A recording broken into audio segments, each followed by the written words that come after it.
The Pod Barber. Coming up on today's show. I know it sounds crazy, but I had to live in her mind. To one, to protect myself. Two, I was defending myself to everybody, everyone, because I was severely isolated. I was wrongly judged. You could turn a situation to make it your fault in public. It drives you crazy. And the more you go at it, the more you're feeding them. It's just like being with an emotional vampire. They want your emotion for control. You end up with no self-esteem. They erode it. Pick.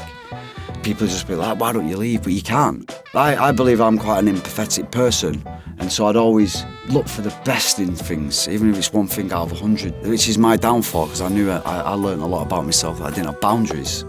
None. Zero. And then I'd always do something for people against my will, because I felt like not whole. I didn't have a sense of self. You end up addicted to them. Your mind takes over. It's all about them. You're listening to The Pod Barber. I'm championing the chat, proving conversation is the cure to better mental health and well-being. Meet my guests from all walks of life, showing vulnerability and sharing wisdom. Sit in on my chats and be part of reality entertainment. Join the Pod Barber tribe. Subscribe, share and like people. Feel the sonic positivity we're pumping right at you. You, my friends, are not alone. Who's next, please? Well, I'll tell you who. Joining us, sharing towels, a military man, Stephen Berry, is in the Pod Barber house today. Bez, as he's known, is an incredibly loved and respected search team commander from the wonderful Royal Engineers Regiment, an effective soldier, a champion army boxer, all-round sportsman, having represented the regiment on many occasions. This bare-knuckle fighter is as hard as nails, but that don't mean shit when things go wrong upstairs. Life's a battle at times. We can all relate to that. Today's not just glory stories from war. Today is also about Bez's whole life. His ongoing fight, going toe-to-toe with his own mind. Experiences from a messy parental separation, the victim of a family breaking down. A lost teenager left suicidal. To joining the military, finding the brotherhood, serving this nation for 20 years, his own marriage broke down. The repeat of family life once again shattered. Finding himself isolated, vulnerable, Bez became a target. Falling prey to a purely evil woman. He was manipulated, held captive in plain sight, tortured mentally, physically and emotionally before escaping, but damage was done. He's been diagnosed with CPTSD and the rare, mysterious psychological phenomenon Stockholm Syndrome. Our man was in a fight to regain control of his own mind. Now an advocate for therapy, he's talking up, melting stigmas surrounding domestic abuse. His mission now is simple: help others, raise awareness for mental health. It's time to tackle the taboos with this dude's truths, so stop scrolling, start listening to the one with Bez. Welcome to the show, my man. Cheers, Ricky. How are you, son? Yeah, not too bad. Not too bad. A little nervous. Well, that's I'm okay. As described, you're a fighter, you're a soldier, so you get there. You'll find the way through your nerves. What have you been up to lately? Just training, pretty much. Running courses at DEMS, training reg in EOD. Yeah, and just training for me fighting December 18th. Tell me a bit more about the fighting. It's a bare-knuckle fight, isn't it? Yeah, it's a bare-knuckle fight, yeah. The guy who I was supposed to fight him a few months ago, but my father passed away, so I cancelled it. And then we managed to reschedule it for this show on the 18th. So I'm really looking forward to it. I trained hard and got my head straight, ready to go. You're looking in primo condition, man. I'm not going to lie. Yeah, I've tried to do it proper this time. As everyone knows me, I like me smokes and I like a pint. I like to socialise, so yeah, I've been trying to screw the nut a little bit, buckle down. And that's paid off, yeah? You're feeling fit? Yeah, I'm getting there, yeah. I'm ready. Leading into a fight, what's the mindset before a fight? Mindset before a fight? Oh, I'm terrible. I have really, really bad nerves. It's difficult with the mind to settle down and get ready for it. But once you're in, then we're ready. Well, you can't just say, oh, wait a minute, mate, can you? No. Wish you could at times. It depends on who you're fighting, I suppose. Obviously, bare-knuckle fights, they're organised. How popular is that getting back in the country these days? Yeah, it's getting more and more popular, to be honest. There's a lot of people moving over from amateur or other unlicensed stuff into bare-knuckle as well. So, yeah, it's growing. Yeah, there's certain federations and licensing now, and it's getting bigger. It's becoming sort of a recognised sport within itself, as opposed to like a backstreet illegal kind of thing. Yeah, definitely. I think everyone, as soon as they hear bare-knuckle, they just think it's going to be hay bales. But nah, the way it's going now, it's like normal boxing, but obviously no gloves. Fully promoted. Yeah, fully promoted, sanctioned if you like, and it's getting a lot bigger. Belts to be won? Yeah, there's belts. I challenged for a British title fight. My last fight, I got beat. I got stopped on cuts. Yeah. Because that's the biggest difference between normal boxing to bare-knuckle. You have to box a lot different as well, because if you get caught, you can go down, you could, cuts, stuff like that. I've broke my hand, I've had my head glued, my eye, I've had slit. It looks messy, but then again, a good long bout tends to look fairly messy boxing anyway, doesn't it? To be fair, most of them don't actually last that long. Not like normal boxing. Obviously, you can protect yourself better when you've got the gloves on and a bit different. The game changes. Yeah, massive, yeah. I mean, you've got back into it, but can you see yourself sort of going for it again, keeping on it because you enjoy the training, the whole sort of preparation, the whole lifestyle that it keeps you on point? Or is it you just got a bit of a point to prove to yourself? It's a bit of both, to be honest. I think, I just thought I wanted to try it from normal boxing. It gives that element of excitement a little bit. I'll see how this goes, because I've had a few already. I'll see how this goes. I want another title challenge, either the British or the European, because I've fought European as well. I got beat on that with cuts, and I broke my hand. But I definitely want a belt. I think once I get a belt, then we'll assess from there. Yeah. So. Maybe you should glue yourself up before you get in there, mate. Getting old. Dude, let's roll back the years a little bit. What were you like as a kid? As a kid, I was always into sport. Always had a football. Pretty much all I did really is football. And then I got into my boxing about 9-10 years of age down at Colliers and Moston in Manchester. Yeah, I was quite shy in some ways. Good kid, yeah. I never got into any serious trouble. Out cheeky. That was probably the word everyone used to call me, cheeky. But when you said about your childhood changing through that parental separation, tell me a bit about that. Yeah, so I think my mum and dad I was 12 at the time. It was really toxic separation. Obviously at the time I didn't understand. A lot of passive-aggressive between each parent. Things I've learned now. A lot of things I heard what I shouldn't have heard.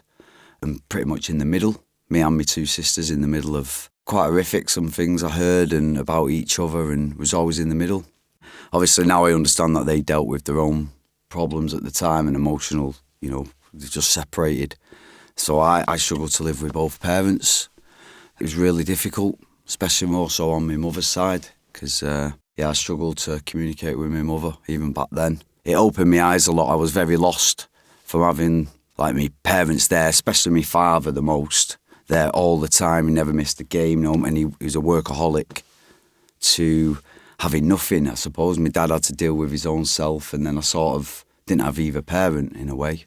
So pretty much my teenage years as I grew up, I bounced between parents, but it was just too difficult to be with them. So, I lived at other parents' houses pretty much. That's where I felt a family and whole, if you like. It was just toxic if I went either side of mine. So, I found warmth everywhere else. And then as I grew up teenage years, I ended up living with my friends. That didn't last long. We were just boozing and it was pretty bad. I got kicked out of college and everything just dwindled. I had no guidance, anything like that. So it was quite hard, to be honest. And then later on in my teenage years, this is where I struggled the most, I think. I was always looking for that approval off my father the most.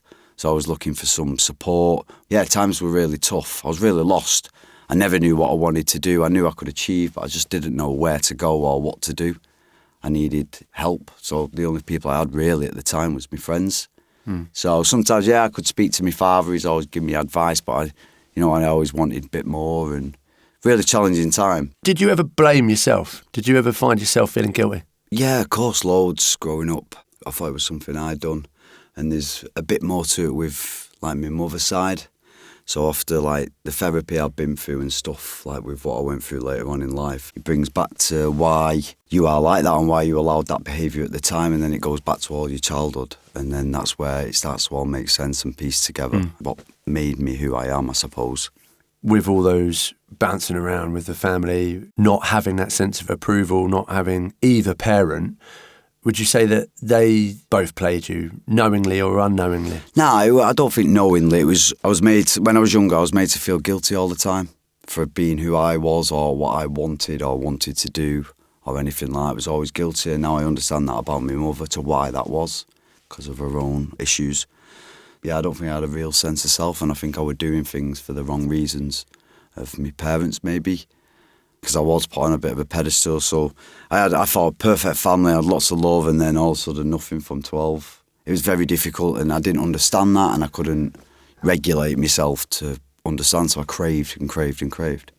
So that's what it was a bit like. I can empathise with that, man. The lowest point, you mentioned attempting suicide.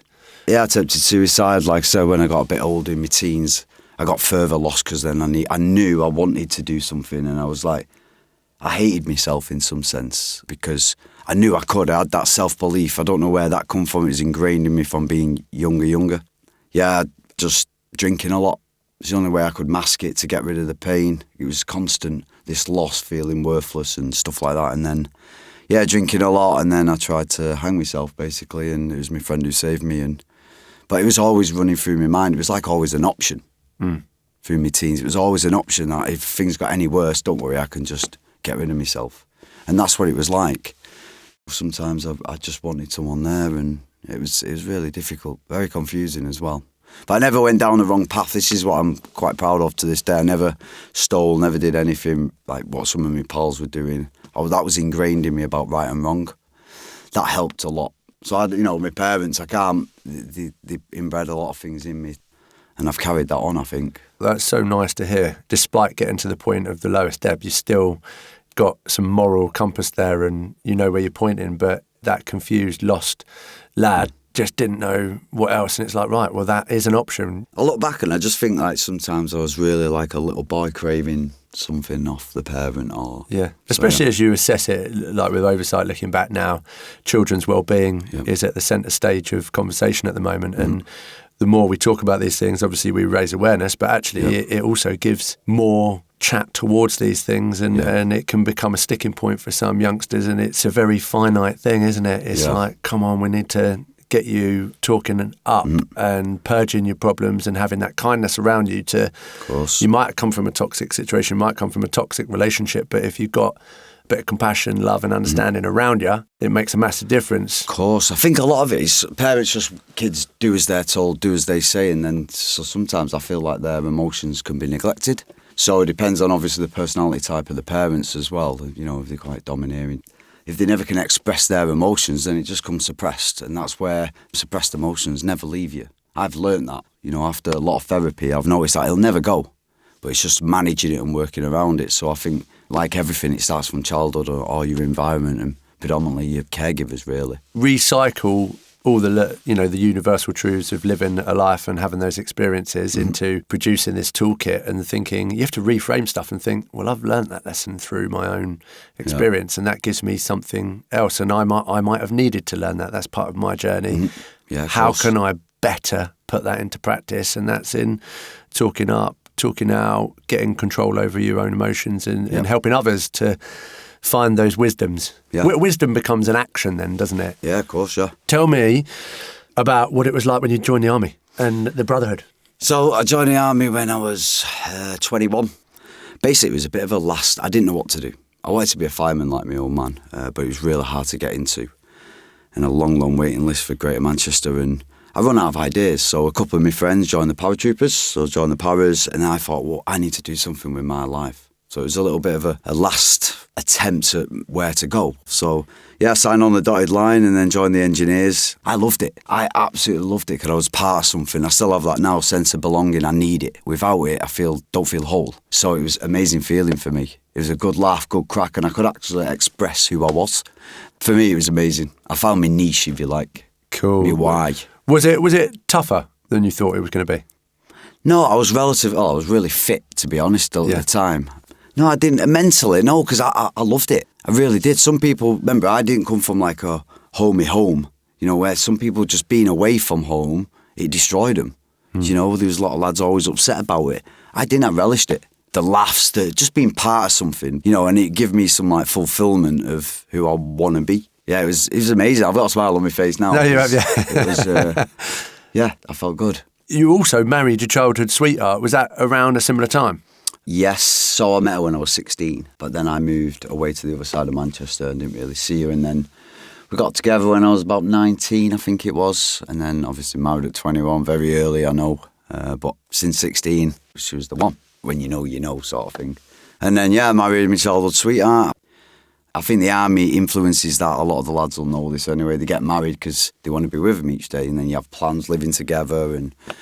But again, I had that that love. So I mean, that is quite a common thread. I've been cutting the boys' hair for years and years, and nowadays people at 21, they're still in their bedroom with Marvel wallpaper on their walls, aren't they? yeah. These days, gee. What's it like to be obviously married, a soldier, in the army? You know, obviously you mentioned it before, you miss out on a lot of occasions. Do they prepare you for that, like that sort of psychological, you don't get the full quota of civilian life naturally because of the job that you're doing? No, I wouldn't say it just sort of moulds you into that mind frame a little bit. But no, you don't get training as such or understanding of how hard that could be. You know, like when my wife, she moved down with me. So we had a quarter here at Carver Barracks, and she was here for about 3 years. But it was difficult for her because she was pregnant. I was away quite a bit of it. You know, things were hard. She didn't drive at the time, and it was obviously a lot of strain.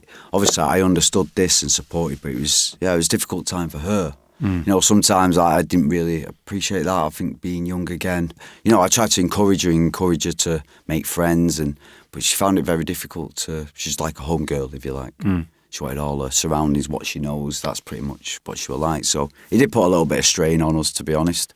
Eventually she moved up north after about 3 years, I think it was. Did you have your first child down here?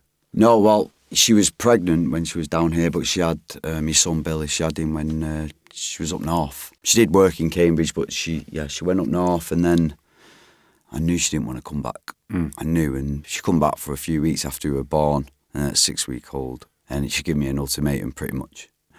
You know, we had financial commitments as well. I couldn't just, you know, I said to her, give me a year, I'll get out. And it was just a bit of a difficult time. And so we did split up at the time for about 8 months. So it destroyed me because of my son, because that's all I ever wanted. I'm still that little child, and that's all I wanted was a child of my own. And then I had my boy, and then sort of felt like a loss. Something took away from me. So, we split up. And then, but anyway, after 8-9 months, we sorted it out. We worked it out, and then, we lived in a flat in Manchester, and then we were preparing to save for a mortgage, which we did. I always think an army life with kids and your wife, the civilian life with all of those things is tough enough when you're there every day. There is an added strain, isn't there? And it's a really difficult thing because you've got to... Some people miss the birth of their child, birthdays, Christmases. It's a hell of a strain. And the army wives, they do need their own regimental badge, don't they? Oh, they do. Hands up to them. They hold the fort pretty much. We've got the easy part. All right, we might be going away from home, which is hard, but that's easy. We ain't got day-to-day worries. We ain't got day-to-day dramas. We just know what we've got to do, and we just crack on with it. Someone's telling you what to do. You haven't got to make the decisions. Exactly. So life can be... Sometimes people find it easy being away because it's just... You get told what to do. So I do understand. I do understand that. Well, let's give a big up to the military wives. Good on you, girls. Not to be hating me, no. No, because we're making a point of mentioning them. That's the whole point of why I'm saying it, because I want to big them up. What were your responsibilities in your unit? So when I come to Wimbish, I was predominantly search, for 13 years, something like that. So I've done my search courses, and then did some EOD courses as well, because obviously search an EOD regiment. And then did a lot of work with the police. Back then it was called MACP tasks, a lot of, from conferences to body searches to working with like Special Forces group, and it was good. I really enjoyed my time at Wimbish, to be honest. Like I mentioned to you earlier, I still class it as home. I always think home is a feeling. So when you're feeling good, that's home. Yep. That's home. Ireland, Bosnia, Iraq, Afghan, different tours at a different age. What's the scariest moment, the scariest times that you've been in? I had a few in Afghanistan. That was, I was on Herrick 10. I was on Herrick 9, end of 9 and 10. Yeah, we were very busy. There was only 7 search teams out at the time. A few incidents, seen a lot of deaths right in front of me. I've seen people blew up. Yeah, I lost one of my bosses. I weren't actually there then. We'd actually come back, but he went, who I got a good rapport with. Still miss to this day. I was Smith. I've seen quite a lot. We did a bit of Kazivacking on Panther's Claw, one of the operations at the end of the tour, and that was pretty tasty. You know, a lot of shoots, a lot of IEDs going off. I think that was the first time in my career where I actually felt I'm not coming home at one point. we had to sort of withdraw. This was on like I said, Panther's Claw. We had to withdraw and batten down for a couple of days. And at that point, I think everyone was the same. When we've talked about it afterwards, this is just one period over just this few days. Obviously, the tour in itself was tough, but this period was, really difficult for a few days. And we've seen a lot and witnessed a lot. And I think there's been a lot of lads from that tour in the other teams who suffered with PTSD issues and the like. But it's very weird when you're away. When something happens, it feels surreal until afterwards. It's weird because you have like bad times, but you have some of the best memories. We've been getting shot at and we're hiding behind our Bergens at the time, and we could be laughing, and it's just really surreal because, again, that brotherhood, that family knit, if you like, you get to know each other better than you know your missus at times, That's the way it is. What about Iraq? Yeah, it was good. We did some good search jobs there, a lot of building searches, strikes. But again, I thoroughly enjoyed that tour. I really did.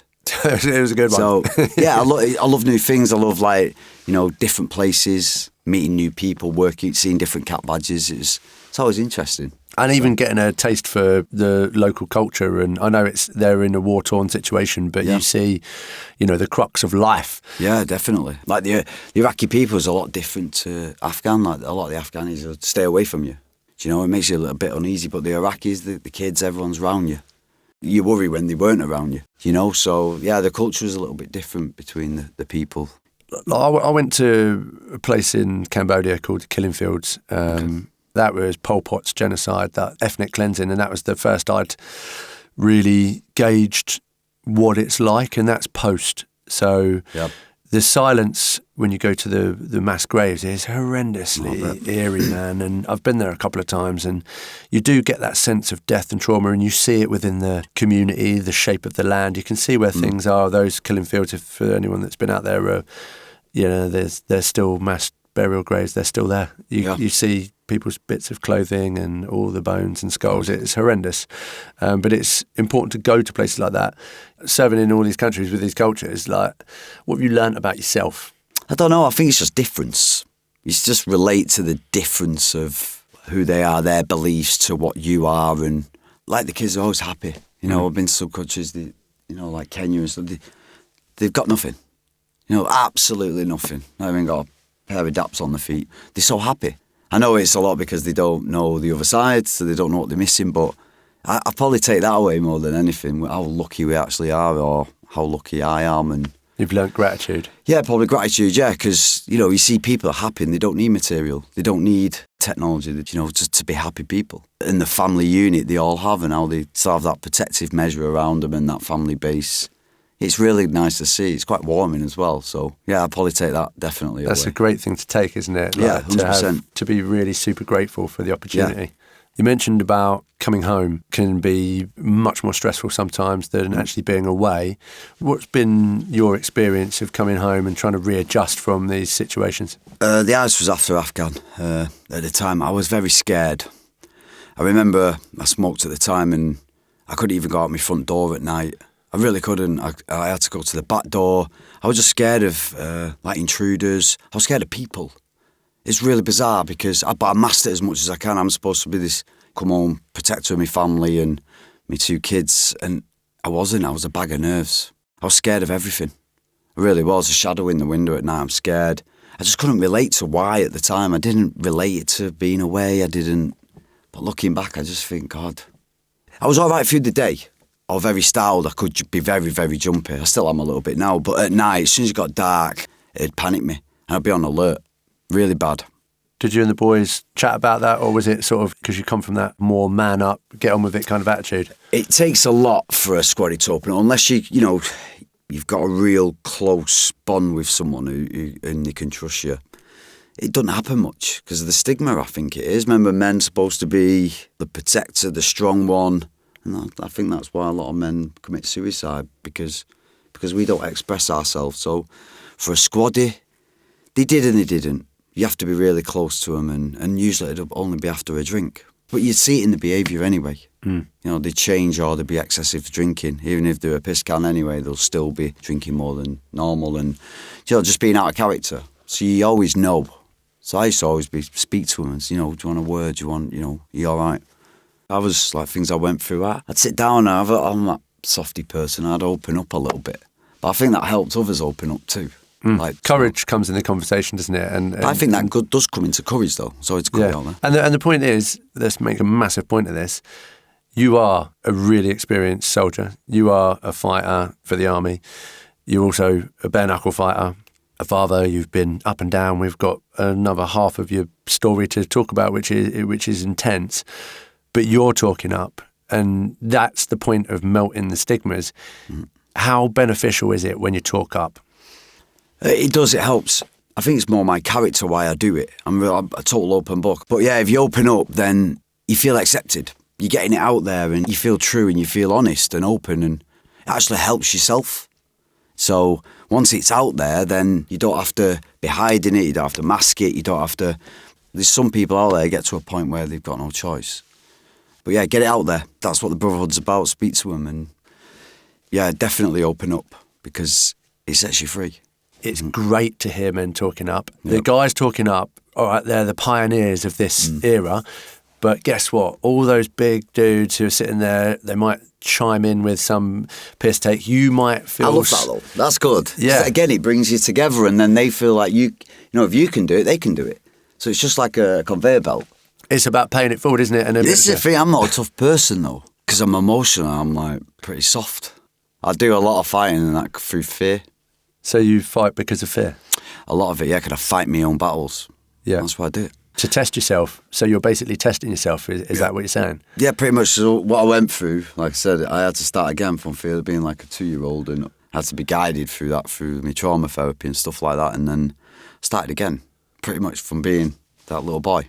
And then I understood everything about myself and psychoanalyzed myself, to be honest, like I do others, and that made me see things from a whole new perspective I never knew was possible.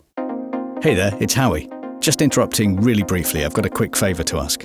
We don't run ads on the Pod Barber, but if you're finding this podcast helpful, or if you know someone who might benefit from listening to it, please take just 10 seconds to share this episode by tapping on those 3 little dots on your podcast player. From there, you can text or email a link to the show and spread the word of what we're trying to do here. That'd be great. Mick and I really appreciate your help. Okay, back to the show. So let's talk about the real breakdown of your marriage. You know, when that broken home come back to you and getting into that lost separation after the divorce and everything. How was that? It was difficult. So it was a mutual split. But then we knew we still wanted that sort of family. And I craved it a lot. So it was very tough and it never really happened. And I wanted my family back. And then, yeah, I was very vulnerable, I think, very lost again. I went back to that childhood a lot at that period. So back on the booze, so lost my way a little bit around that time. Lost, the family shattered, and then, you know, all these things have played their part into building you up. You know, you've got this catalogue that sort of made you that more vulnerable, compounded and amplified that sort of lostness. At what point did you meet that purely evil woman that had that major effect on you? So this is like the biggest change of this is what happened, why I went back to like learning about myself and intense therapy for quite a long time, and help through charities, abuse charities financially, as well as obviously emotionally and psychologically. So I was separated for, I don't know what it was, 3 years. It was nearly 4 years. And I met this lady on Tinder. So it went from there, met up, and yeah, everything was great. I thought I won the lottery.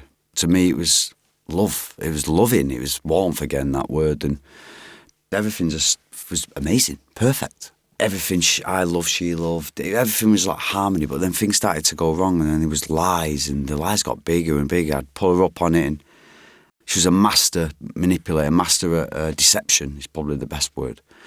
Things started going wrong, and then, you know, I didn't know her real age for months. I didn't know how many children she had. Over time, it just got worse and worse and worse, and I was trying to make head of it. It's very hard to explain this, and only people really who've known, who's been with someone who has got a personality disorder on some level can understand it. So everything was denied, lied, projected back. It was like arguing with like a 2-year-old, and it was very confusing. You don't understand why you say something or you don't like something, they'll do it again on purpose. Like constantly testing you, constantly playing, but then they'll give you nibbles and crumbs to reel you back in. the hardest bit, and this is how it progressed, and then it got worse and worse and worse, because then as you start getting traumatised, through all the gaslighting, and then your mind starts to understand, you start Googling stuff because you don't understand it. It's crazy. You don't know if you're going crazy. You go insane a little bit. You don't know what's right, what's wrong. You don't know who you are. You can't think for yourself. You can't. And it's all that messes your brain up. So I was with her for 3 years and I couldn't escape. It was emotional torture every day, and they're highly sadistic, and she's so good at setting a trap where you're damned if you do, damned if you don't, and defamation of character was unreal. So all along, she's so cunning and so calculated. You find out things after 2 years. What she's been protecting, hiding. It's unbelievable what a person can do. To hold this delusional narrative, someone can deny reality right in front of your eyes, and then somehow they can twist it, manipulate the whole thing back on you. It's over time, and it's all in the name of love as well. I had to live in her mind. I know it sounds crazy, but I had to live in her mind to, one, to protect myself, two, I was defending myself to everybody, everyone, because I was severely isolated. I was wrongly judged. You could turn a situation to make it your fault in public. It drives you crazy, severely insane. And the more you go at it, the more you're feeding them. It's just like being with an emotional vampire. They want your emotion for control. You end up with no self-esteem. They erode it. Pick, pick, pick, pick, pick. And now it sounds really weak. Like, people just be like, why don't you leave? But you can't. It's very difficult to leave because, one, you've loved them more than... I believe I'm quite an empathetic person, and so I'd always look for the best in things, even if it's one thing out of 100, which is my downfall, because I knew I learned a lot about myself, that I didn't have boundaries. None. Zero. And then I'd always do something for people against my will, because I felt like not whole. I didn't have a sense of self, which obviously I've been working on ever since. And you end up addicted to them. Your mind takes over. It's all about them. But it's how clever they can be and how deceitful and how they can play a room, people, the courts, you name it. Everything's calculated. They want something. If that's in their narrative, that is their world. That is their illusion. That is how they want everyone to believe, and they'll do anything.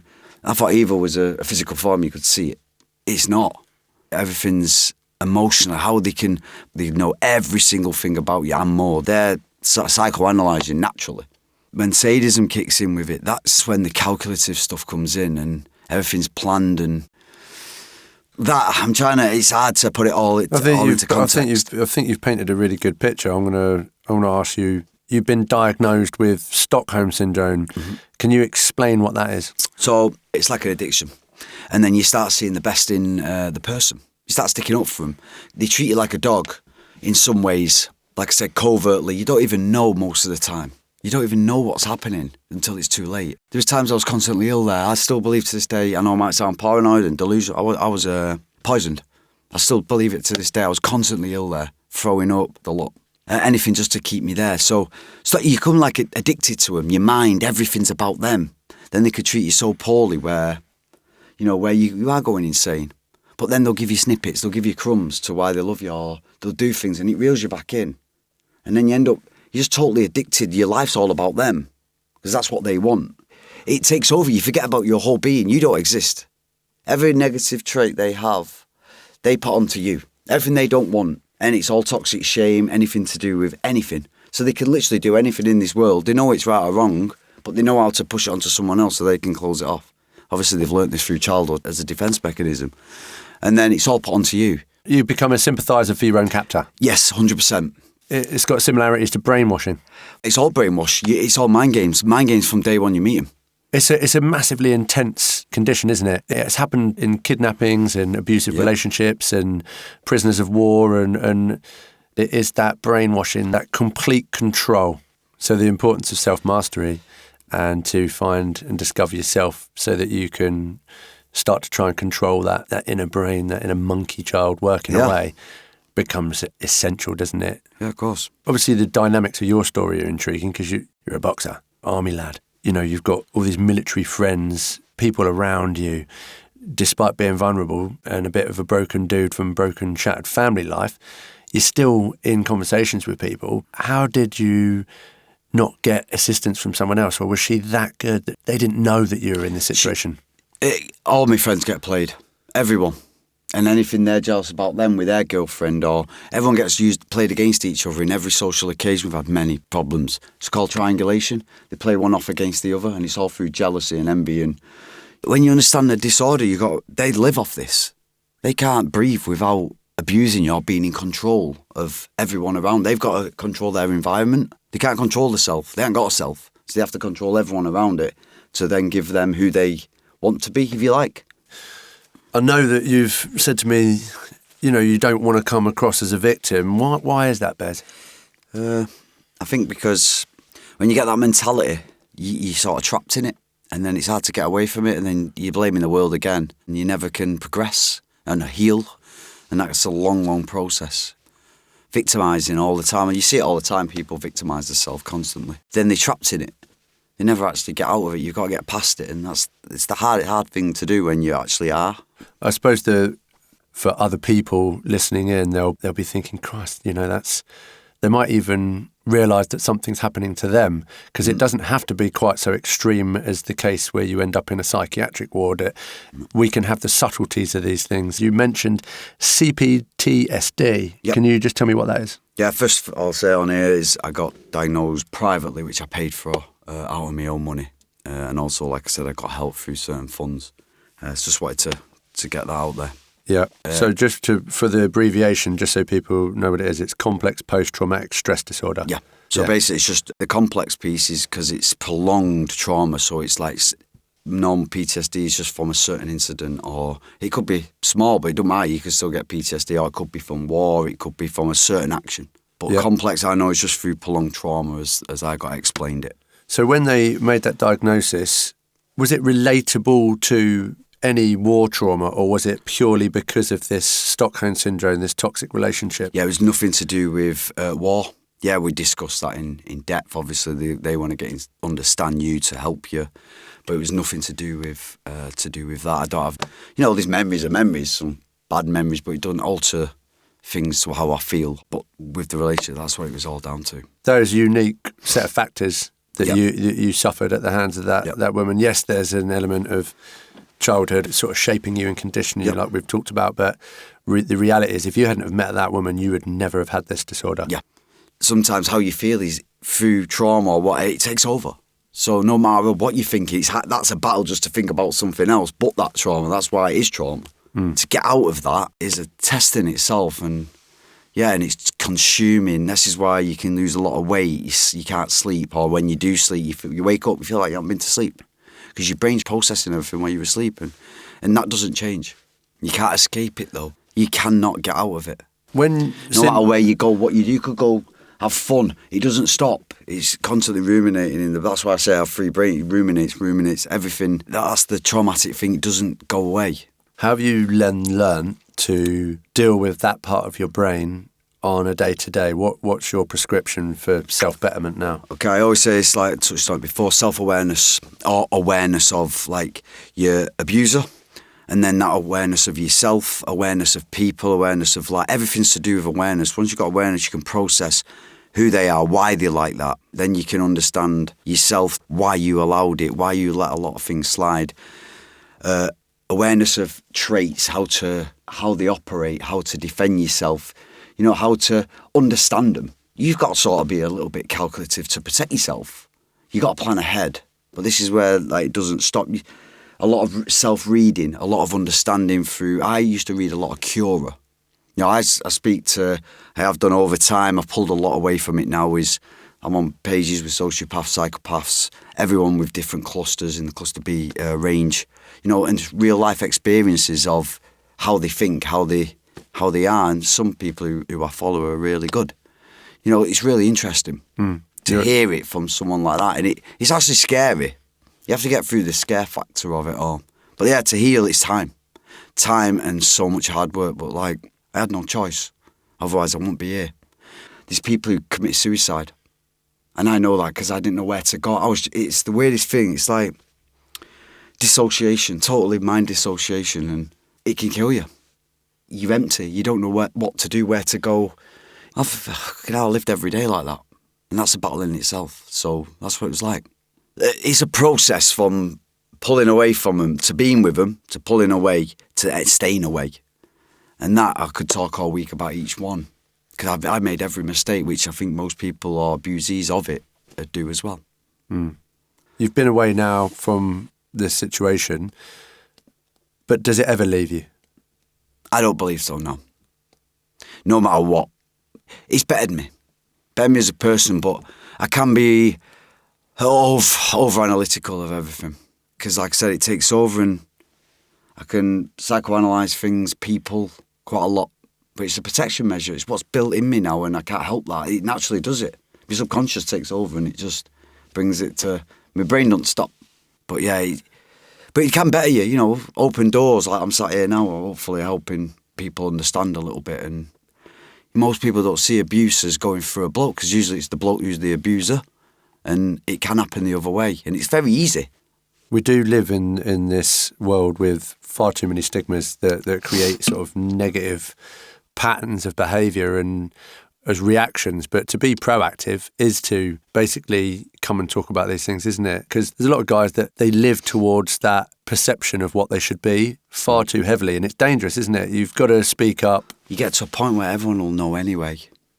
Pretty much everyone will know, because your person changes, and plus you become highly defensive as well, because you're naturally defending yourself, you're naturally defending your own right as a person, and that can overflow into your work, your colleagues. Like I was getting into out of character, getting into things I was doing, like lashing out, doing things what actually kill me afterwards, but just that rage, because you've got an excuse to let all these horrible emotions out. Well, I think the key is that when your stress container gets so filled, especially with that toxicity, it's got to come out in one way. So if you're noticing people that are really out of character, they need help. It's hard because you show emotion. Same through courts, you show emotion and you look unstable.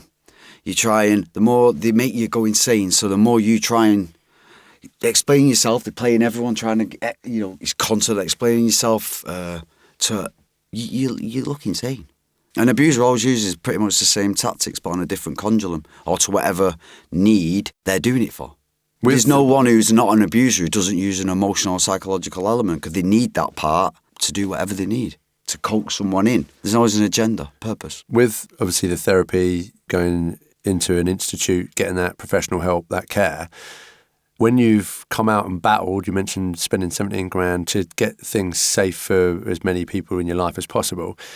Have those professional relationships around, have they all been brought up to speed? Are they... I've had a few therapists, and a few don't understand. They even said, you should be sat here. I said, well, I don't know, because remember, they're trained to help you, to understand it and help you, give you tools to change your thinking, to actually understand it. That's part of the process. Some of them don't understand that. There's one lady who was absolutely magnificent, and she's been doing it for 30 odd years, and she specifies in abuse victims. And she understood everything. It was really good, because then you try and explain yourself, you feel like no one understands, so it makes you want to get so much out, like everything, to give people an understanding of what tactics they do, but you'd be here all the time. So I've gone through it all with a tooth comb. Yeah. Hundreds and hundreds of hours of therapy. Some of it's just to vent it. Some of it's just get someone feedback off someone that they understand. That it feels a bit of justice within you. That's why I've been on groups in the past with people who've been through this sort of thing, because you've all got the same understanding. You're not going crazy. You're not. It's almost like AA. People that can understand through their addiction, and it could be a totally different thing, but they feel safe to talk up. So you've got that trust in those people, because basically you've had your trust taken away from you. Yep. You don't trust yourself. You don't trust the people around you. 100%. And that still occurs now. I'm not, like I said, I analyse everything and look too deep. Trust is massive to me. Massive. I used to trust everyone and anything. I still fall of it sometimes. I'll tell because I'm open, I'll tell anyone anything. But then I have to pinch myself and go, Bez. But I know how to protect myself now. You said to me on that bio, you mentioned the word DARVO, and I looked it up, and it's deny, attack, reverse victim and offender. That, basically, in the biggest nutshell, is what they do. In some capacity, obviously, there's avenues with each one, but it's actually, when you're with someone who projects, it's unbelievable. Everyone projects in some sort of capacity. Everyone puts their emotions onto the partner and say they're having a shitty day. But this is different. Projection is, they could just do something and then say it's you. And they'll try and make you believe that you've just done that, and you're like, what? And then you say, are you crazy? So then they've got an excuse to attack you. Then you're on the defensive. Does this make sense what I said before? You feel like you're defending yourself. This is what a relationship's like. It's unbelievable, but it can cause you severe harm. In a situation like this, survival mode kicks in. That's actually known as the healthy ego. And that is where you basically just drop into this. How am I going to get through this? And that's why you ended up being so imprisoned by that person, because she drove you to that subconscious state of, I've got to survive this. This is the only way I can survive this. And that's the play. That's where they put it on. How do you feel now that you have survived it and you're building, the bricks back in life? You're actually helping a lot of people out. Really good. That's all I want to do is help people. And like I said, it's a process, understanding them, understanding you, then helping yourself through self-help, through therapy, and then also how to stay out. That's the biggest thing. Like, when you see people with someone who's abusive, and why don't you just leave him? They can't. They find it very hard because of the emotional aspect to that and the hold they've got on them in some way. To stay out is the hardest thing. Once you're out, is to stay out. Once you're traumatised, your emotions are at peak. So anything will trigger you. This is what I said about retaliating and in the past to things and feeling defensive. And when they're telling something which is total twist of the truth, it triggers you. But then you're falling into their hands. So the hardest thing is to stay away. No contact. And I read about this for a long time. But trying to say no contact is a battle in itself. But to do it, it's very hard work. Yeah, it's the hardest part is to stay out. Is there one of the books or one site or one charity that you've found like the most useful? If someone's listening to this and they're like, I want to step out of this now, I need that initial bit of help. Is there something you'd recommend? I just go on Cura. Cura's been my lifeline, but you can also get addicted to reading about it too. Literally, your whole life turns about it. But it's intriguing as well. Yeah. It depends how way inclined you are. It can be really intriguing. The mind really interests me. So, but the healing process, we get to the end, all you got to do is keep working on yourself, getting back to what you love, finding yourself again, because remember, yourself's gone. You don't even know who you were or who you are, and it'll alter you for life. So you got to find again and start getting it. That's why went back boxing. I coached for years, didn't I? And then I come back and start, because I needed to channel. I had to try everything to try and channel myself and to trying to keep away from it. So you found an intense sport, obviously, that you've got memories of, but a different sort of facet of it. And that was for enough. The wrong reasons as well. I got back into boxing. Wrong reasons. But I needed something to focus, to channel, to find me again and find what I enjoy. Because you don't remember what you enjoy. Your brain can be told over and over time so subtly. And like I said, this is why it's so hard for other people to believe. Everything you enjoy, you don't enjoy anymore because you're made to believe it takes them make you away from them. Or it's something, like I said, it'll destroy anything good what's going on in your life, to minimise you, to isolate you into basically just being a lapdog. So the narcissistic people out there, they're basically the most afraid. Oh, 100%. They're the most fragile, insecure people ever. They're literally about a 5-year-old in a scary world. And that's why it's sad to hear why they're like that. But they know what's right and wrong. They don't care, as long as they get their needs met. Obviously, the Army have been a great support to you, and SAFA support is something that's sort of really coming up and around. You're playing a role in that. Tell me a bit. SAFA support, I've been with them just over 6 months. Obviously, a charity will help people with PTSD, veterans, all blue light services, and also obviously people who are serving as well, who don't want to go through the military side. They ring up 24-hour lines. There's only 20 odd of us, I think. I'm new to it, so I haven't done a great deal up to yet. Really good charity. That's just something to give back. Yeah. Just something, again, have a sense of belonging, something I can give back to people.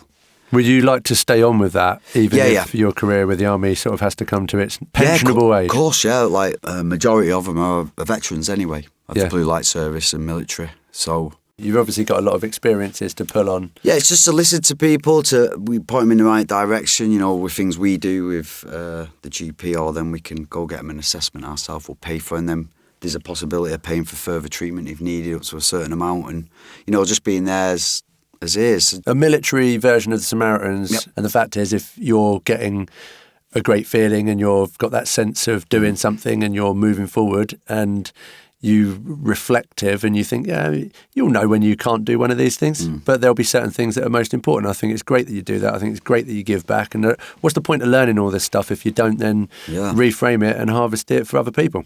I enjoy it too, you know. It's always nice. It's self-achieving a little bit, knowing that you can make a difference, I suppose. Yeah, man. You know, I would say, how do we support you? How do we follow you?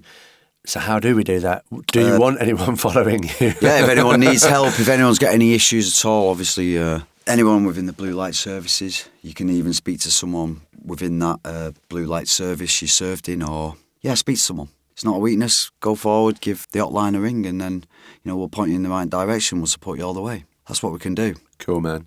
I know you've listened to a few of my podcasts, so there's the curveball question. Sex, drugs and rock and roll, Bez. What's it to you, pal? Sex, drugs and rock and roll sounds fun. However, I should say drugs. No, it does. I'm smiling. Do you know, to live like that, I suppose you say fun, but I suppose it's be depressing as well, but be a good life.